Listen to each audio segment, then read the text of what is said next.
getting started on the right foot. Welcome back, everyone. Yuma Criminals boys basketball getting their season underway at the Palace tonight, hoping to kick things off with a W. To Bob McClendon Court at the Palace, Yuma Criminals welcoming in the Agua Fria Owls into town as the Crims, well, they're looking for win number 1 on the season. Starting in the first quarter, George Moreno dishing to Reggie Antone, who hits front iron, but it still rattles in for the bucket. Crims up by 2. A bit later, Esteban Moreno trying from 3, no good, but there's Andrew Mosqueda who cleans it up, banks off glass. Yuma up by 1 after that shot. Crims down 5 here. Moreno with a dump off to Max Pacheco in the corner, and that 3 is good. Just like that, it's a 1-possession game again. Yuma down by a bucket. Just 7 seconds left in the quarter here. Yuma trying to beat the buzzer. Mosqueda finding Moreno in the corner, and he drains the 3 right before the clock expires. Crims up by 6 at the end of the first, and in the end, it would be the Criminals taking that first win of the year. Yuma takes it, 61-54.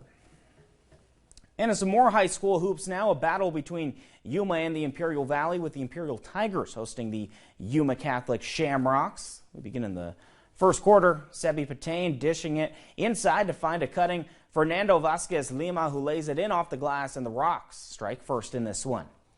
Later in the first quarter, Yuma Catholic with it again. Lima dumping it outside to Landon Urquijo, who buries the 3-pointer, and the Rocks take a 5-point lead. Next possession, Tigers with it. Fernando Villalba step back here, and cha-ching, Imperial firing right back with a 3 of their own from Villalba. The Tigers down by 2 here. Jared Nixon kicking it out, and Isaiah Perez giving the Tigers the lead with that bucket. A minute later, it's going to be Patain for the Rocks, driving here into the lane, finishing with the left hand, and YC regains the lead, and they would never let it go as the Shamrocks win their first game of the season. Final score 70-42.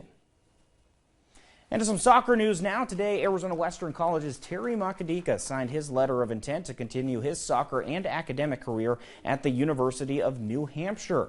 Over the course of his 2 seasons as a Matador, Makedika scored 31 goals, including 5 at the NJCAA tournament this season. The Frenchman was named a first-team All-American and was named the ACCAC Player of the Year. This season, New Hampshire made it to the NCAA round of 16 and were ranked as high as 7th in the country.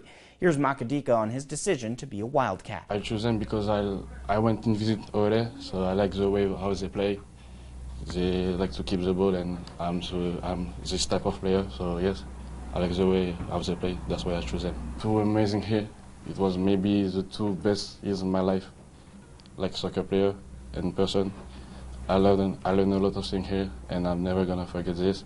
New Hampshire, a D1 program, by the way. The Paris, France native scored 18 goals this season while playing multiple positions across the front line and in midfield. Here's head coach Kenny Dale on Makedika's growth during his time here in Yuma. He's matured a lot. He came here as a young man. Young men come here 10,000 miles away from home, not speaking the language. Now he's learned Spanish and he's learned English so he can communicate with his classmates and his teammates. So he struggled a bit at the beginning, but he's matured a lot as a player and as a person, so we're very happy about that.